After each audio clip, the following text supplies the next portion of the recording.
You're listening to the Archaeology Podcast Network.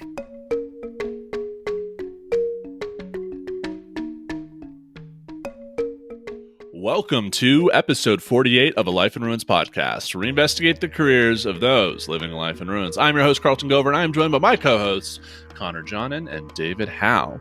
In this episode, we are chatting with Dr. Gino Caspari, a postdoc in archaeology at the University of Sydney and the University College London. Dr. Caspari also runs a very popular archaeology Instagram account. You can find him at Gino Caspari, that currently has over 123,000 followers. Good afternoon, Dr. Caspari. How are you doing today?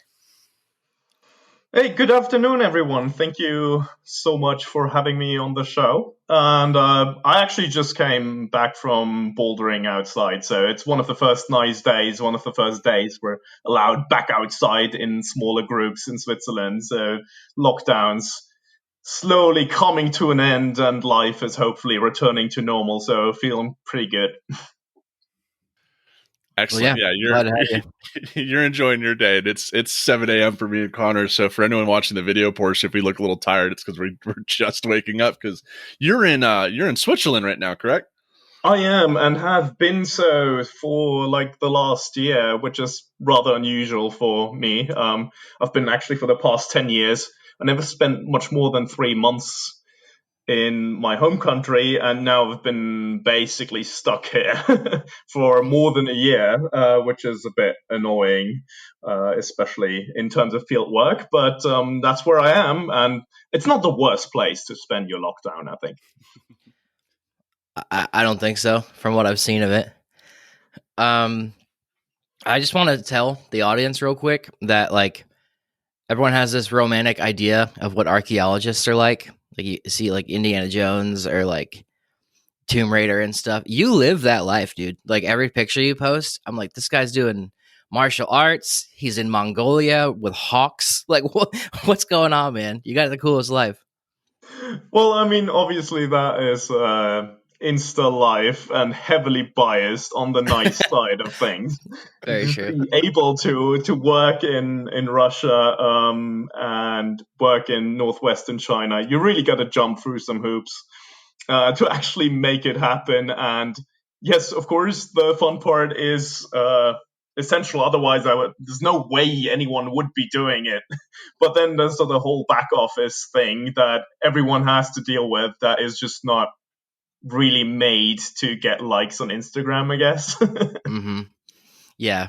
No, I gotcha. I always forget there's the Instagram bias, but at least your non-biased part is pretty awesome. Or I guess the biased part. The part we see. There you go. Yeah, for sure. I mean, I'm selecting things, and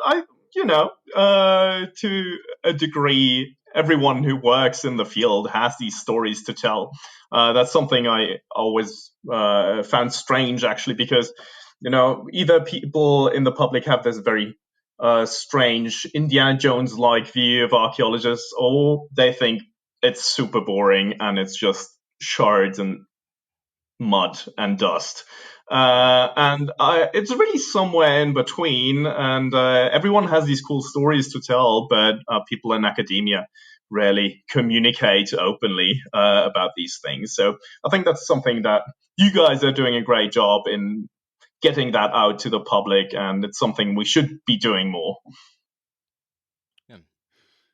Absolutely. So, other than posting awesome things on our Instagram, and so you are a postdoc, but you're a postdoc for two different institutions, correct? UCL and University of Sydney. Well, I've been jumping around quite a bit. I've been on several fellowships that just allow me to travel and work for my project. And since 2017, I have built up this large international corporation together with my Russian colleagues, where we are excavating one of the earliest Scythian tombs out in the middle of nowhere in southern Siberia. And this is really the main project that I'm running and what keeps me busy. And the university affiliations are more or less something that changes once in a while. I have a bunch of different collaborations going on, depending on topics people are interested in. And so, things change. You go there, then you go there. And sometimes you keep an affiliation for a little bit longer. Gotcha. Yeah, I think going from London to it's Sydney, right? Right. That's where, that's that's a move, all right. But yeah, you definitely have a very impressive CV, along with a very impressive social media presence. And I guess, kind of. I was going to ask, is that the stuff in Russia? Is that the stuff that Trevor Wallace has joined you on? Exactly. That's what he's been basically working with me since 2015 on our documentary project, just trying to tell the story of how archaeology is done in a little bit more depth than what it's usually coming out as in documentaries, because I guess usually documentary production budgets are fairly tight and people just parachute in when finds are being made, and they're like, oh, look, these people are finding these awesome items, and that's not really what the process is like, right? And so what we've been trying to do for a while now, which hasn't been quite that easy, is actually tell the entire story behind actually getting to a point where you're making finds. And I think that's cool. Oh, go ahead. Go ahead. I really like that, and I talked about this with Trevor, and I can't remember what episode he was on, but go check that out. But yeah, I think it's really cool to kind of explain that, and because it's not always this glorious thing, especially in working in Russia, where I assume the temperature is variable, the weather is variable, and it might not be pretty every single day when you're actually out there doing stuff like that. Yeah, absolutely. So, I mean, we try to have fairly long field campaigns at this Royal Burial Mound. It's about 150 meters in diameter, so it's like a sizable site with a huge periphery. The whole site was used over the course of almost 2,500 years. So there's a lot more than just early Iron Age finds. Starts somewhere in the Bronze Age and goes all the way to the Turkic period, so like the 6th century AD. And, we try our best to get as far as we can in the time frame that is given to us through the environment. We start in May, usually, when it's open. Still get some snowstorms here and there. And then June is fairly nice. That's where the sun comes out. But then it's situated in this river area that periodically floods. And so in July, it's really hot, it's flooding, and then, of course, you're in Siberia, and in August, the mosquitoes arrive. And those beasts are by far worse than any snowstorm we've had so far. Basically, throughout the entire month of August, we have this black cloud over our tent that is just sitting there, and once in a while, you go there with a flamethrower and try to wipe them out. But they just keep them coming. Till like end of August, where we have like the first night frosts, and it gets -5 at night sometimes again, and then they die off finally. That's usually like a reason for celebration. Wow. It sounds like a good time, except when the mosquitoes are there, I guess. But I think the same thing happens in Laramie, where we went to school. It'd be like beautiful weather all year, and then like August hits, and it's just a black cloud of stuff that it makes field work suck. But yeah, it's worth it. So what got you into being an archaeologist as like a kid? Like, did you always want to do it? Did you how'd that get started? Well, I was interested in ancient cultures, for sure. That was something that's been sort of running through as a red thread. But I had like plenty of different ideas in mind. And even, after doing my BA in archaeology, I went into a completely different direction for a while. I just happened to coming back to it, and mostly for the reason of archaeology being this field science that really challenges a number of skills that I happen to have developed over the years. So it's interesting intellectually, but it's also fairly physical if you going into these remote areas. It's a leadership challenge. It's a lot of organizational stuff. You have to be very aware of cultural differences. You have to watch your communication. And it's just this sort of project management in this challenging environment is something that really appeals to me and fulfills me in a way. It's something that makes me happy. And for now, it's a really good way, I think, to spend my time. Yeah, and I think when we first received your CV, it was interesting to see kind of the different directions you took throughout your career. You started kind of, you got a degree in history to start out. Is that? Yeah, you started out with a minor in history and then some other stuff like that. And then you got, a Master's of Science in Business Administration. And then, how do these all these degrees kind of help you work in the field today?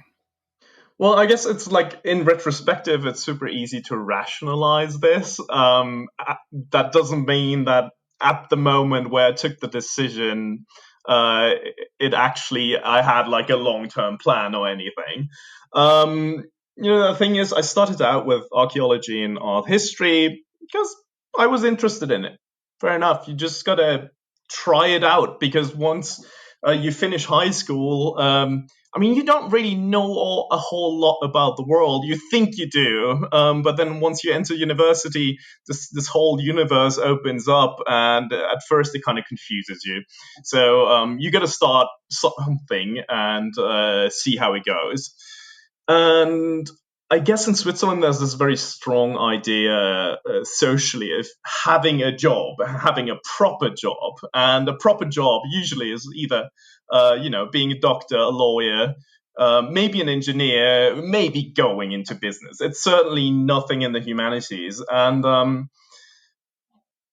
I guess my BA in archaeology wasn't all that challenging, and I had my friends always complaining about how easy we had it in the humanities. And so I took a few business courses, and that I was like, oh, well, I can do that too. It's not that hard. And then I ended up pursuing a master's degree in it. That's how I got to that point. But then you finish your master's degree and you're like, well, damn, now I need to find a job, right? And so at the same time, since I've practiced martial arts, I've practiced Kung Fu for a while, I had this interest in China, and I had started learning Chinese. So I applied for a scholarship to go to China, learn the language a bit more properly. And then I basically had the option, okay, find a job in marketing or management, or go to a completely new place that I really didn't know anything about, and learn a new language, meet new people. And that wasn't really a decision for me at the time. It was absolutely clear, right? So that's how I ended up in China in the first place.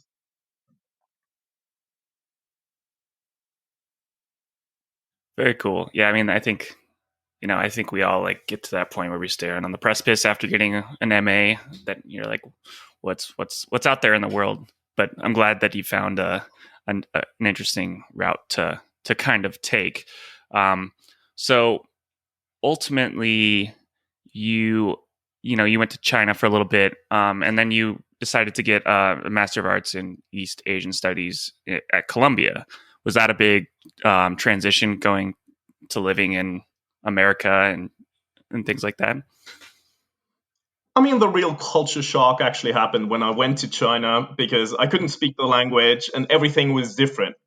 So when I first, wrote an email to the International Students Office at my small university in Xi'an, an email came back and was like, "Hello, who are you?" And I was like, "Oh, okay, so they don't know I'm coming. Great." So with regards to that, Colombia was a bit more organized, I have to say. And therefore, like, the transition wasn't that hard at that point. I've made sort of my international experiences already, and it's New York. You can figure things out. What part of town did you live in? Sorry? What part of That town cut did you out. live in New York? Oh, I was living on the Upper West Side, actually in the International House, right? Okay, So just a cool. couple of 100 meters from Columbia. Was really expensive. Obviously, it was like a sort of little broomstick chamber, something like that. That cost me about $1,000 a month, but I was lucky to have a Fulbright scholarship at the time. That was actually the reason why I went there in the first place. Otherwise, sorry, you guys, tuition fees are just nuts. That's like borderline criminal. Yeah. So I mean, nobody would do a degree if you can do a degree in Europe. Yeah, well, not a bad Yeah. part of town to live, but it definitely is expensive up there. But yeah, Carlton, do you want to go? Sorry. Yeah, and then afterwards, so just to kind of like go through this, you get your undergrad at University of Bern in Switzerland. You get your master's in business admin at University of Bern. Then you go to China for 2 years. Then you come to the U.S. That took about a year to get your master's? 2 years? 1 year. Yeah, 1 year. You got that master's real quick in East Asian studies. I mean, you really don't want to pay for more tuition fee than necessary. Just you want to cut those semesters short.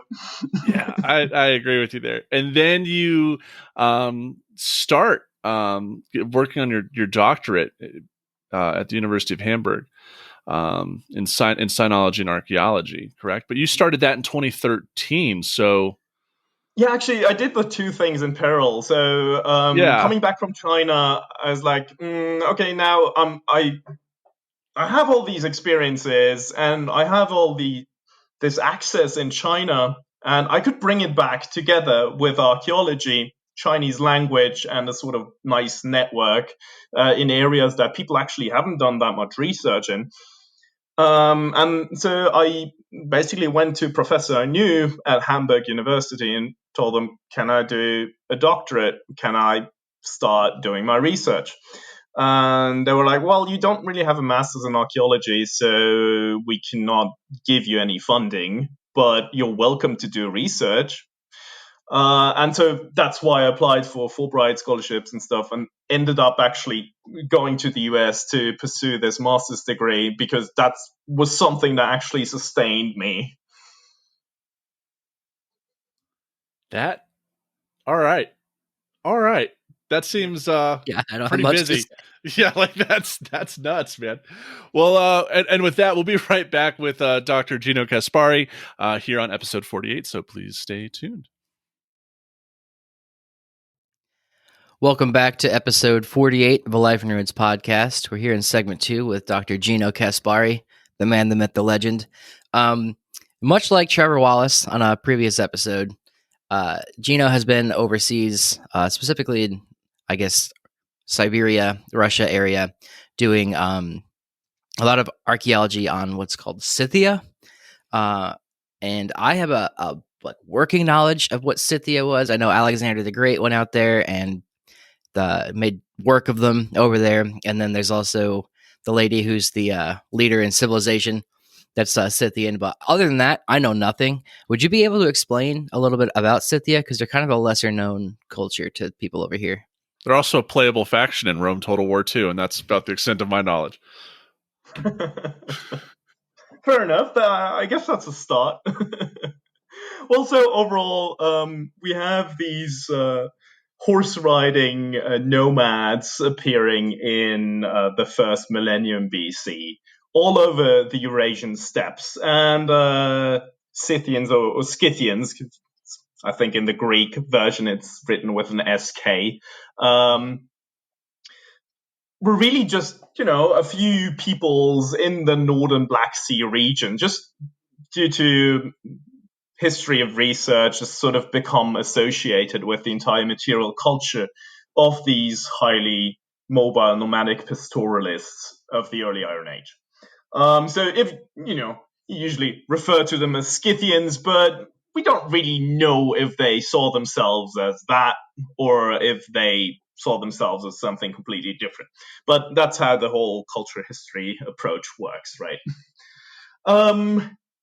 And so we basically have three characteristics that we find in these burials. They, put their dead into these mound burials, and they interred them with weapons, with horse gear, and with a very specific art form called the Scythian animal style, which features a lot of animal fighting scenes.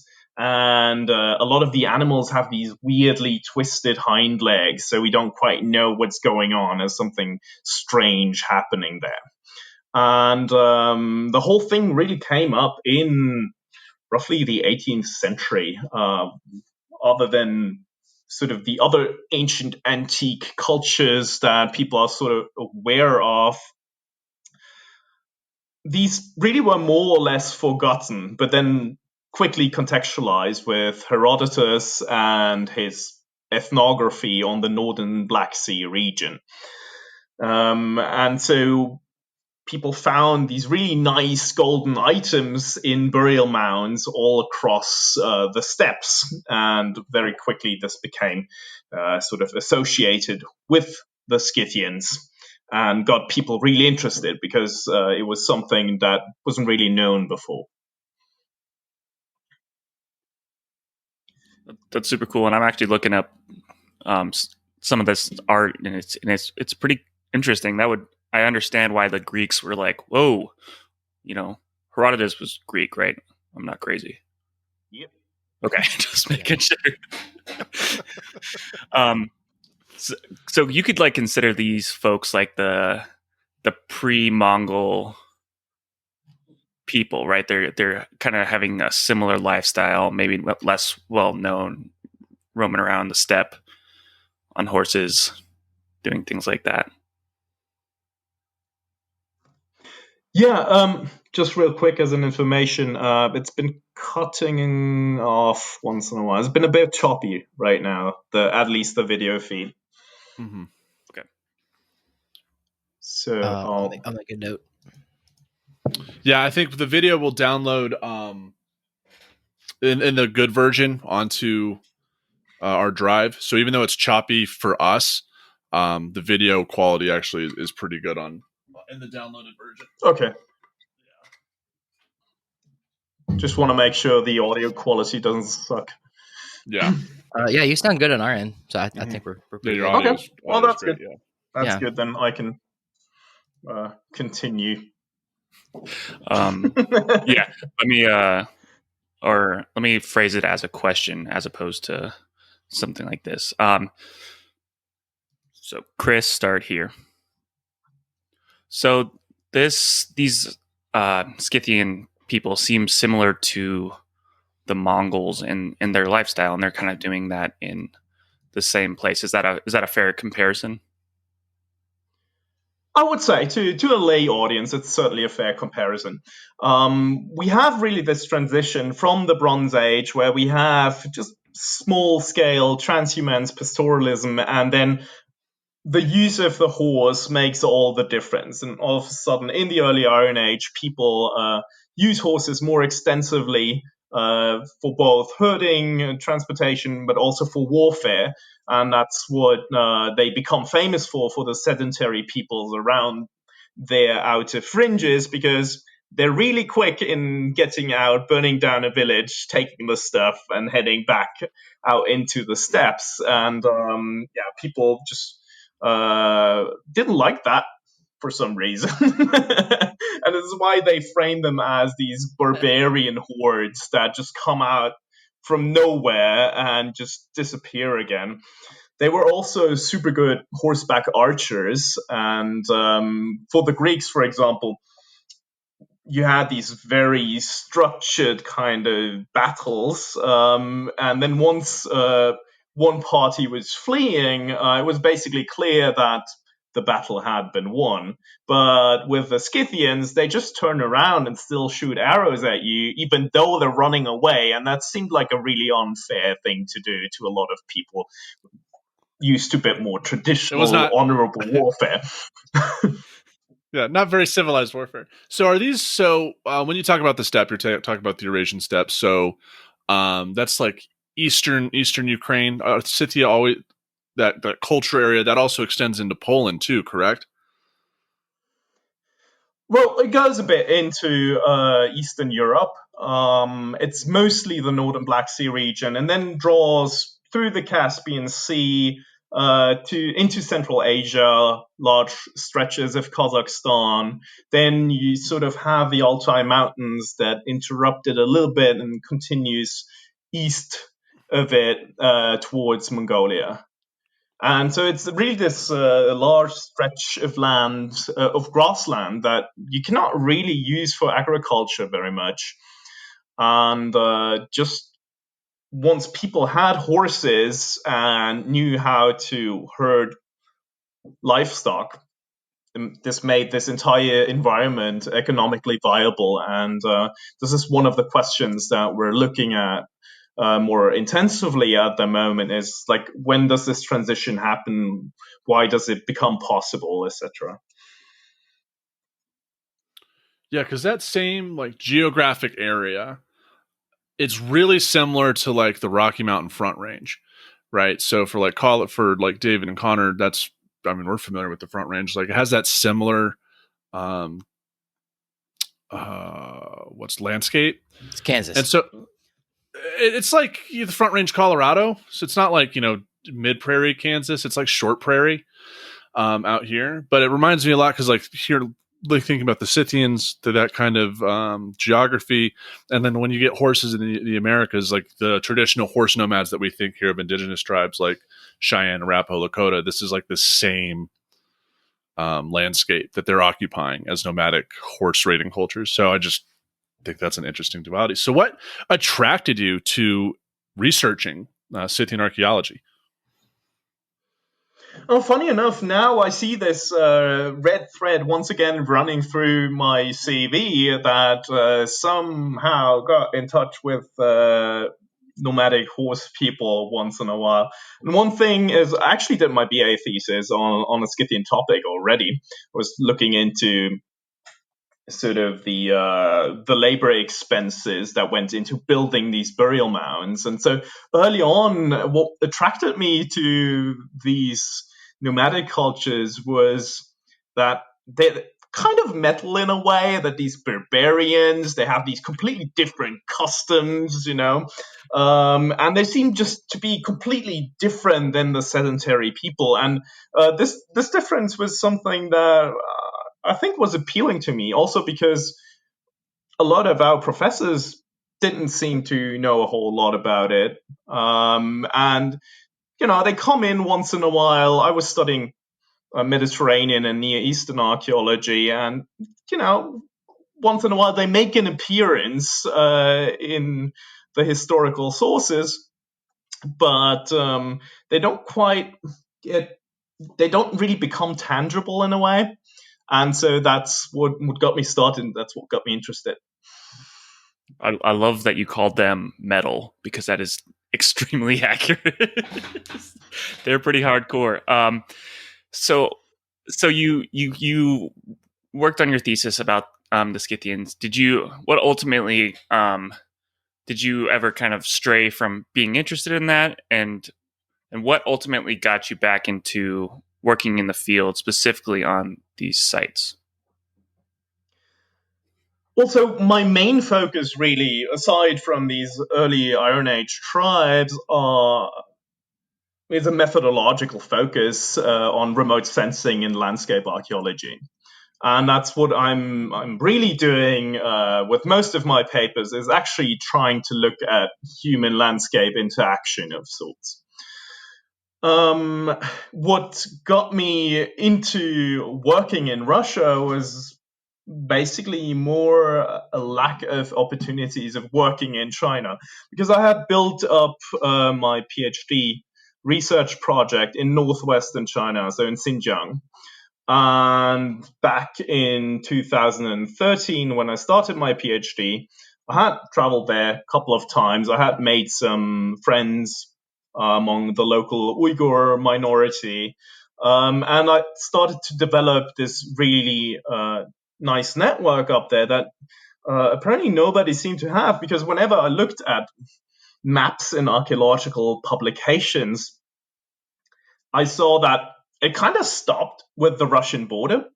And maybe somebody took in Kazakhstan, or then somebody was just exclusively working on Mongolia, but that upper area of China, there was just not a whole lot of data on it, which was accurate as an assessment, but kind of naively assuming I had found something that nobody had really looked at yet. There was, of course, also a reason for there not being a lot of data, and that was that access is extremely hard. And so, things have deteriorated since then with all the human rights issues that we have in the area. That was perceivable at the time, but you could still kind of weasel your way around things, around the regulations. People were a bit more lenient towards foreigners at that point in time. And so I actually was able, through good contacts and friends up there, actually being able to pull off a survey in that area was great. That's really what got me through my PhD. But since 2017, fieldwork in Xinjiang is essentially impossible. It's as hard as working in Tibet. And so, getting off that tangent, that was basically the reason, like, I will not be able to work here in the future, and at least not be able to sort of build a sustainable project that delivers data on a regular basis. And so I need to go somewhere else. And a logical idea was to just kind of jump across the border into Russia and continue my research there, because with the material culture I was already familiar. There's just a language barrier and a nation-state border in between, which obviously didn't really matter in the ancient times. Can I ask you some like nerdy archaeological questions regarding the Scythians? Because I'm like generally interested. Go ahead. Yeah. What's the time span that the Scythian culture existed from?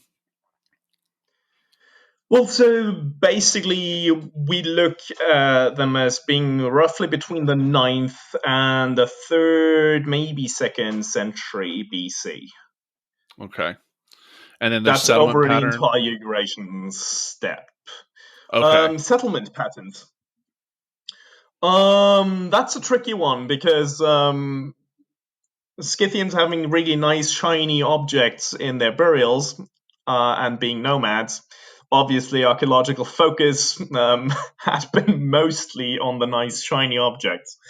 That's only something that we're really just starting to look into, and it's at the very beginning, this kind of research. So we're starting to actually find campsites and things like that. Now that people start looking for them. Before that, people would just kind of like wave it off as, well, the nomads. Of course, they don't live anywhere, they just move around. Which, of course, is not that simple when you start looking into it. But there's still not that much data around. In some areas, they're a bit more sedentary, especially if we're going towards Eastern Europe. You have some hilltop settlement type of things. But in the Eastern steppes, the picture is very much vague and fuzzy. That's super cool. I guess my assumption was that, like you said, that nomads would produce. It'd be hard to find campsites of these kind of nomadic people, but it's just that people haven't really looked for them, right? You can find them, and then like a bunch of modeling tools out there now where you can look for pasture quality and find ways how people move through the landscape, and that gives you some preliminary ideas where you could be looking for, but they're very fleeting traces. And usually, you get bits of charcoal, a few pottery shards, and then that's it. So it's nothing spectacular, something that is hard to find funding for, even though obviously the question is super interesting and important, because we don't just want to look at the world of the dead, we also want to look at the world of the living. Exactly. Well, I think with that, we're going to take our next break, and we'll be right back with segment 3 of episode 48, right after these messages.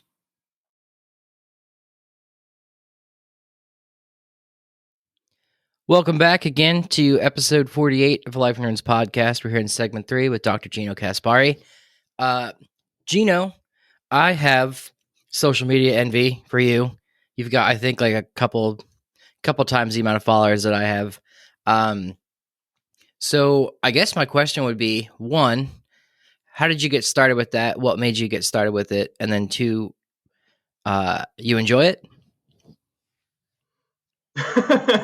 Do I enjoy it? Yeah, very much depends on the day. How I got started is a good question.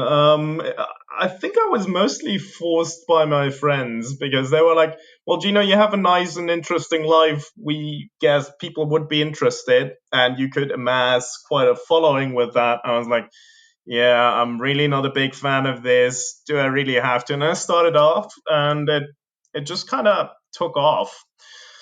So that's how this whole misery started, and I guess now I gotta feed the beast. That's really how it's going so far. I know exactly what you mean. But, cool. And another question I would have is, with my, I think, 27,000 I have, I get some interesting characters. Some that message you every day wanting to be your best friend. And then 2, I get some really, really weird messages and just like being called out for this and that. Do you get that kind of stuff?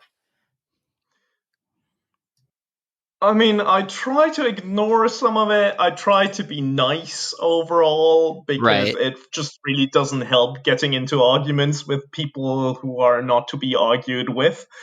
Overall, I think it's a really useful way to bring archaeology and the sort of everyday life of an archaeologist out there to a broader audience and tell people about how things really are. Of course, there's the social media bias that we've talked about at the beginning, but at least you can break a little bit with these stereotypes that people have in their heads. And there's a fair amount of these stereotypes out there, ranging from, yes, this is completely super boring, to like, you're in the Indiana Jones, right? And I think that helps a lot. Just also with a certain respect for our profession, an understanding why we are needed and what we actually do, and just overall get people interested in ancient cultures and heritage that they're sometimes not that much in touch with. Yeah, I think that's a awesome way to look at it. I mean, that's the goal, right? Like, to get it out there for people to see. Yeah, and there's like an aspect of archaeology that probably people, don't understand from a non-professional, and that's not just degree seeking, but from a non-professional archaeologist or non-professional person looking at archaeology, right?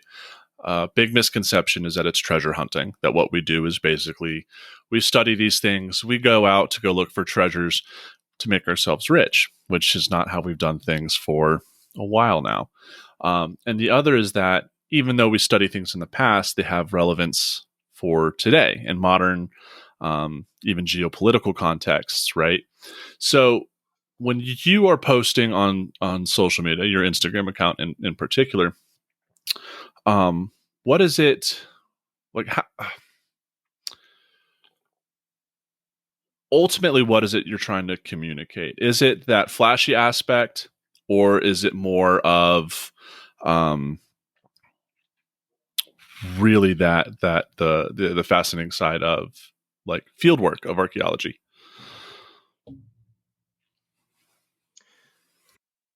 Well, I think it's both. There are some constraints with regards to the overall environment of social media because some things just won't work. I cannot post, tables and graphs because people don't look at these things. They're not on Instagram for looking at raw data, essentially. So you have to frame it in a certain way that it becomes accessible to people. And the image often is just, in my case, a kind of hook for the caption where they can then go further and start actually learning about things and asking, importantly, most of the time, just asking their own questions, just trying to understand that things are maybe not as clear cut as they always imagine things would be.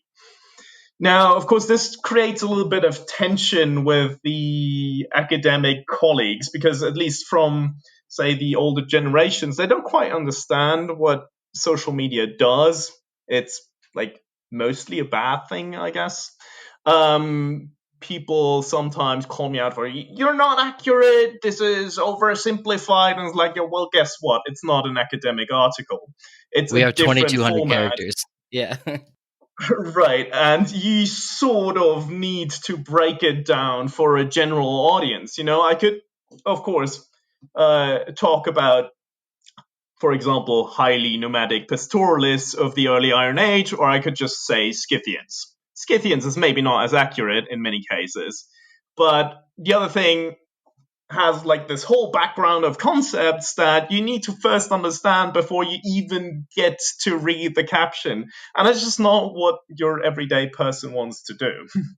So in a way, you're really putting yourself out there and sometimes in between a rock and a hard place because your academic colleagues don't like you for doing that, for getting the exposure often. And the public sometimes doesn't like you for being maybe too rigid on your ideas and things like that.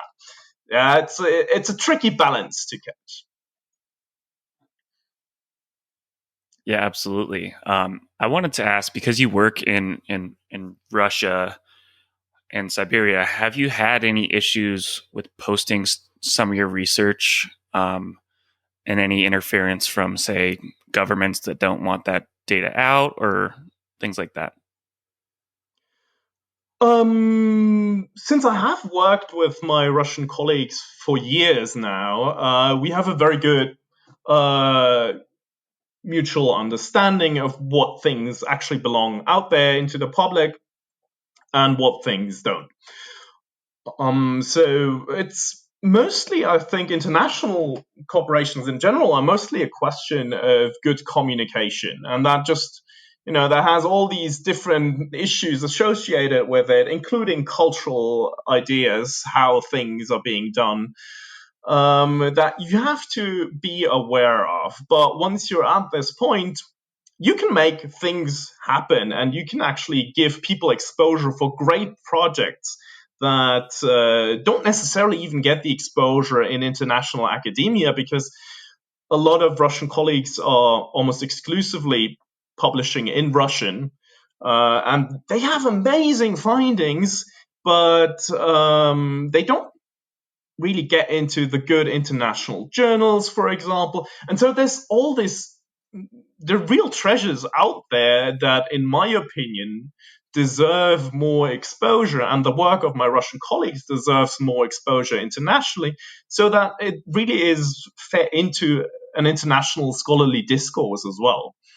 And so I think we haven't had issues with putting things out there for a long time, actually, because people are glad that this is happening, and they deserve it, frankly. Yeah, I 100% agree. And from just my own limited experience working in Ukraine, which I probably needs to be bleeped out at this point because I mentioned Ukraine, God knows, since I've been there. But one thing I noticed really quick is that most of the articles written on Ukrainian archaeology are either in German or Russian.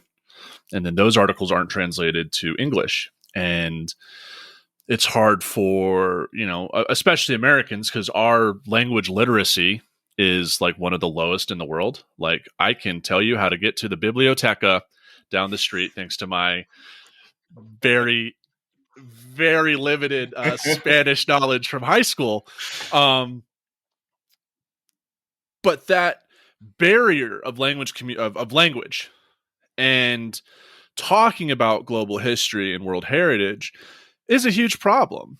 And I think it's like one of the things that I noticed is that for the Ukrainian PhD students in archaeology, they have to pass an English literacy test just so that they can perform their work in their own country, because that's kind of like one of the major academic languages is English. Like, we had a Danish archaeologist on, Maria. Her episode comes out, I guess, tomorrow for us, but for the people that are listening, it's already out. And like, her whole degree program in archaeology was in English in her home country of Denmark. Yeah, it's interesting, and I think only like building off that, only the big finds get translated in English. So like anything you hear about Siberia is like mammoths, frozen mammoths, stuff like that, and that stuff gets translated. But it seems like there's this whole body of work that we're missing because it's not as sexy as frozen mammoths in the tundra up there. So it's interesting that these finds aren't generating this stuff, and I'm glad that you're promoting stuff like that, Gino. I think it's really cool. No, absolutely. I mean, this is a general problem, of course, but it's in particular a problem in Central Asian archaeology because, well, you have all the Russian sources, but then you also have Mongolian, you have Chinese, and these nation-state borders are really visible in the research. And you see that there's some scholars from Germany who speak really good Russian. They publish well-written articles, but leave out the entire Chinese side of things. And I think there's one reason why in these areas we need to work together to actually produce outcomes that just go across regions and give a better impression of what has actually been going on. Because people just discard entire regions, entire material cultures, basically based on a language barrier, and that's really not how you should be doing science. We actually just have submitted a paper to Clause 1. We'll see if it gets through, but it's talking about this material culture complex from the 3rd to the 4th century AD in southern Siberia. When I put it into Google Scholar, it's called the Kokel culture. It's a very local thing that has a long research tradition in Russia. But if you put it into Google Scholar, I think about 5 articles come up, and none of them really has this as the main topic. So if you work in Central Asian archaeology, you get to actually introduce entire cultures, if you want, to an international scholarly audience. That is awesome, right? Like, isn't that's the goal, is to be the guy that everyone cites, that you have all the information, even though you might be not the original research, but making it, publicly accessible, or, accessible to a wider audiences. Well, I mean, in my case, actually, I think I don't really deserve to be the first author on a study like that. Those are my Russian authors, because they, or my Russian colleagues rather, because they have the knowledge about these cultures. I am often taking more of a translator type of perspective, where I really take their texts and I redesign them in a way that they actually make it into international journals. There's also a lot of theoretical developments from mainly, I guess, the Anglo-Saxon American world that hasn't really made it into Russia. So there's a lot of potential issues involved with the older research. that needs to be intertwined with the data that we have that is, in terms of quality, very good. And so I think having this mediating function, but leaving the first authorship to Russian colleagues is important. Excellent. Shifting gears here, I got a question for you, and I try to ask this to a lot of our guests. If there was one thing that you like are super interested in that you'd want to tell the world about, or like maybe just like your favorite thing you found over there or in your career, like what would that be? Well, I mean, people often ask me what was the most interesting find that you've made in your career so far, and for me, it was in 2017 where we had mounted this small expedition, just a bunch of friends of mine and myself going to southern Siberia. And we had spent roughly half a day trying to dig a tractor out of a swamp because we had tried to get to the site and it had like sunk completely into the mud. Oh, man. And so we arrived on the site quite exhaustedly, started where we had left off with the excavation. And first we found super well preserved wood that was part of this large burial mound that we're now working on. And first of all, having organics on a site is always great news for an archaeologist, obviously, because there's just so much more that you can talk about if some of these things are left over. And then just about 20 centimeters below it, there was this big piece of mud that just came off, and below it there was frozen ground. And I put my hand on it, and it was just, oh, this is ice. This is really cold. And then immediately, of course, the implications come in. It's like, whoa, this could mean that there are preserved textiles. There could be preserved human tissue, even.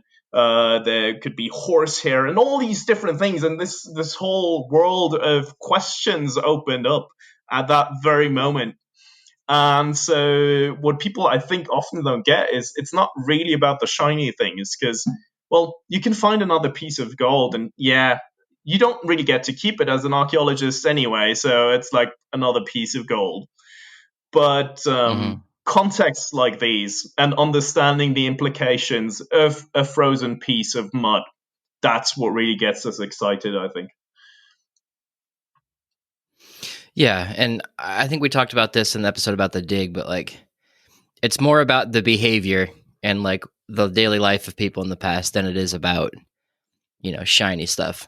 Though I do love a good shiny thing, but like, yeah, it might seem boring to a layperson, but I mean, finding wood in the steppe must be really awesome for you guys, you know.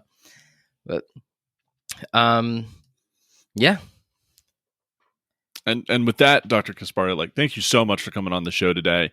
And so, what are a couple sources that you would recommend for anyone interested in Scythian archaeology or Central Asian archaeology that you found extremely helpful? Well, I knew that question was coming. I just didn't know the actual topic, so I was giving it a thought, and so I've prepared 3 sources, but they don't relate to Scythian archaeology, really. Oh, that's fine. Throw them down. Absolutely We're fine. just Yeah, happy to. Yeah. Yeah, I mean, unfortunately, to be honest, for the Scythians, there's really not that much good scholarship with regards to like a general introduction on these horseback warrior nomads out there in the English language, and I think that's something that is probably will have to be written further down the line, maybe once I finish my project or something like that. They're really good sources in German, by the way, if you read German. But what I was thinking about more like books that got me excited about archaeology of the steppes anyway. And I think one classic that you shouldn't miss out on is Frozen Tombs of Siberia by Sergei Rudenko.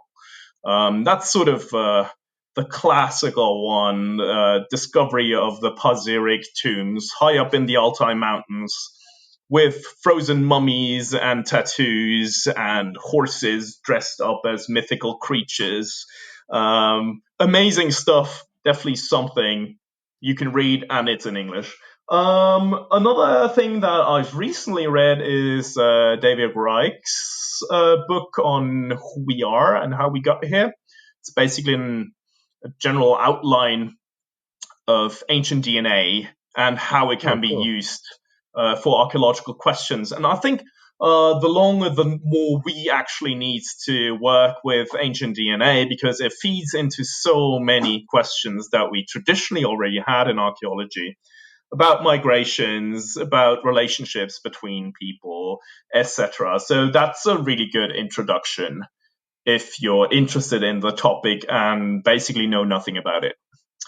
And then I think one of my all-time favorite books is Kon-Tiki by Thor Heyerdahl, which is just something, it's essentially an adventure story, but really gets across the excitement of testing out theories and trying to actually make archaeology exciting, because it is. Yeah, that's awesome. I hadn't heard of those last two books. I'll have to check those out myself. But where can our listeners find you on social media or academia, anything like that? Yeah, so of course, if you're generally interested in what I'm doing and a bit of private life as well, outdoor adventures and stuff, just check out my Instagram at Gino Caspari. Otherwise, there's a bunch of papers out which are accessible through ResearchGate and academia.edu. Okay, awesome. I'll actually have to check some of your stuff out too. I was looking at your CV and was like, what? So give that a look. Yeah, and because this is a Life in Ruins, we have to ask this question. So would you, Gino Caspari, first start off in school in Switzerland and then go to China and then spend some time in China, go to America and then go to Germany and then ultimately study in Russia and live a life in ruins if you had the opportunity to do it again? Well, I have no regrets so far.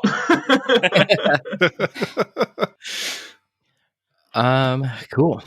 Well, all right. We just interviewed Dr. Gino Caspari. You can find him, Gino, on Instagram at Gino Caspari. And please be sure to rate our podcast on Spotify and iTunes, wherever you're listening to it. You can also send us, please review us. Send us questions at alifeinroadspodcast@gmail.com. If you want to know Carlton and or Gino's hair routine, you can also ask us those questions. So we will let you know. Yep. And on that note, guys, see you next week. Bye. Thanks for listening to A Life in Ruins podcast. You can follow us on Instagram and Facebook at A Life in Ruins Podcast, and you can also email us at alifeinruinspodcast@gmail.com. And remember, make sure to bring your archaeologists in from the cold and feed them beer.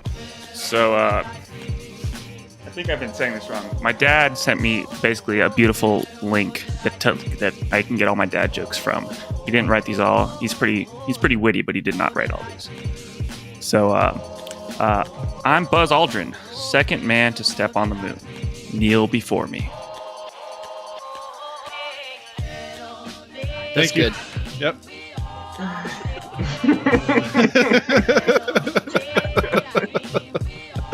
Excellent. With that, we are. A lot of coffee.